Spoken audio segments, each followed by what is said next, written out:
Syväpainomenetelmiä käytettäessä painopaperi pitää esikäsitellä, mutta ekaksi muutama sana painopapereista.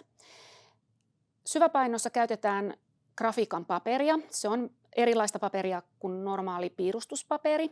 Se on aika paksua ja se on käsitelty sillä tapaa, että se kestää kastelemisen, liottamisen, pysyy kivasti koossa ja se myös kestää sen, että se paperi laitetaan prässin läpi ja siinä se sitten poimii sen musteen siitä painolevyltä.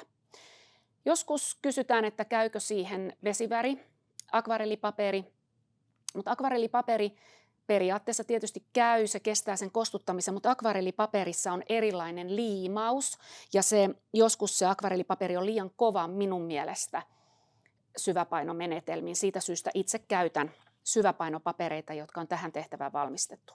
Tuossa mulla on 120-grammanen, vähän keveämpi syväpainopaperi. Tätä kutsutaan joskus myös koevedospaperiksi. Ja tämä isompi paperi on Fabrianoa, mikä on aika yleisesti käytetty syväpainopaperi. Tämä on 250-grammanen ja tämä onkin huomattavasti paksumpi ja vahvempi paperi. Perinteisesti, kun taidegraafikko on valmistanut paperinsa, hän tietysti leikkaa ne muotoonsa ja tämä muotoon leikkaaminen on tapahtunut viivottimella, ei saksilla leikkaamalla tai mattoveitsellä leikkaamalla.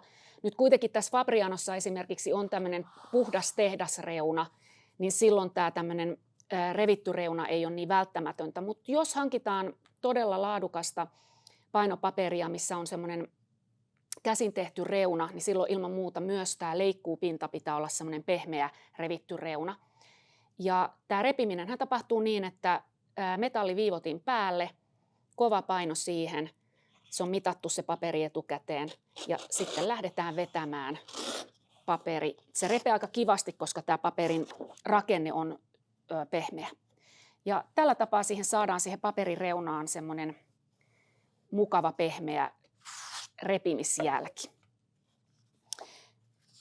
Näin. Paperi laitetaan sitten veteen likoamaan. Mulla on tässä tällainen kulho. Näitä löytyy joskus esimerkiksi biologian opettajilta voisi löytyä. Tai nämä on tämmöisiä valokuvauskulhoinakin myös käytettyjä. Mutta mikä tahansa tietysti kulho käy ja mitä isompi paperi, sitä suurempi tämän vesikulhon täytyy olla. Paperi upotetaan puhtain käsin tänne veteen ja katsotaan, että se varmasti menee sen veden pinnan alle niin, että osa paperista ei jää kuivana siihen pintaan, jolloin se vaikuttaisi sitten se kuiva kohta siihen painotulokseen. Paperi annetaan nyt olla siellä minimissään joitakin kymmeniä minuutteja, se voi olla siellä pidempääkin.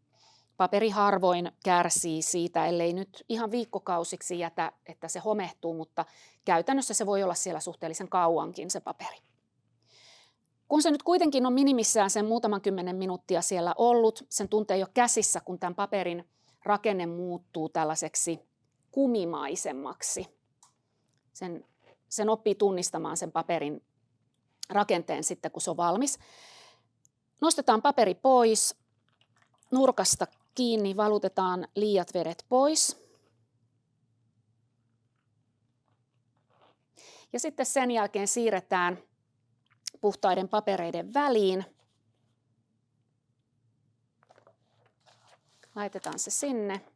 Tässä kohtaa voi ottaa telalla tai kaulimella, puristaa, mutta myös kädellä pyyhkimällä liiat pintavedet pois siitä paperista. Sitä voi käydä kurkkaamassa, että jos siinä kiiltelee vielä ihan selvästi vettä, niin sitä voi painella lisää. Mutta useimmiten se on tuolla tekemisellä hoidettu ja nyt paperi on painovalmis. Syväpainoprässi toimii niin, että prässissä on tuolla 2 teräsrumpua, jonka läpi tämä peti, mihin nämä vedosvälineet laitetaan, niin tämä peti kulkee niiden 2 rummun välissä ja sillä tapaa saadaan aikaiseksi painojälki. Tässä prässissä on myös huopa, päällyshuopa, joskus useampia sellaisia.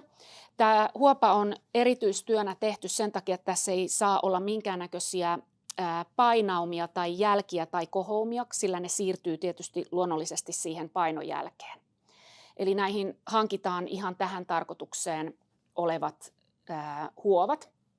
Huopia käsitellään aina ja ainoastaan puhtain käsin, eli kädet puhdistetaan hyvin ennen kuin tullaan prässin äärelle. Peti on tämmöinen metallilaatta, joka suojataan suojapaperilla. Ja nyt tulee se tärkein kohta tästä syväpainomenetelmästä. Eli ensimmäiseksi laitetaan sen suojapaperin päälle, siihen pedille, laitetaan vedoslaatta. Ja sen jälkeen, kuvapuoli ylöspäin tietystikin, ja sen jälkeen laitetaan esikäsitelty, valmisteltu paperi, painopaperi. Ja sen jälkeen taas on erittäin huolellisesti laitetaan päälle suojapaperi niin, että jos on likajälkiä, niin ne ei siirry näihin huopiin. Kun tuo asettelu on tehty, laitetaan huopa kiinni ja pyöritetään prässi.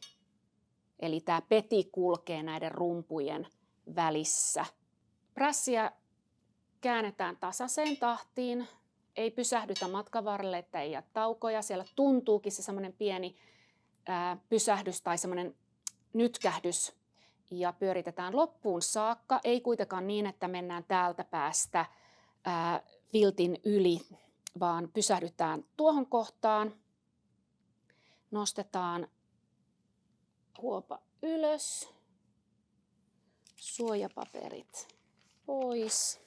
Kun vedoslevy ja paperi on tullut prässin läpi, täällä takana näkyykin se levyn jälki. Siitä voi hiukan tarkkailla myös sitä, että onko painoprässin puristus ollut sopiva.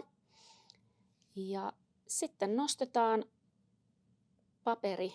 Tätä kutsutaan vedoksen vetämiseksi tai ottamiseksi. Englanniksi pulling a print. Ja nyt kuva on siirtynyt vedospaperille.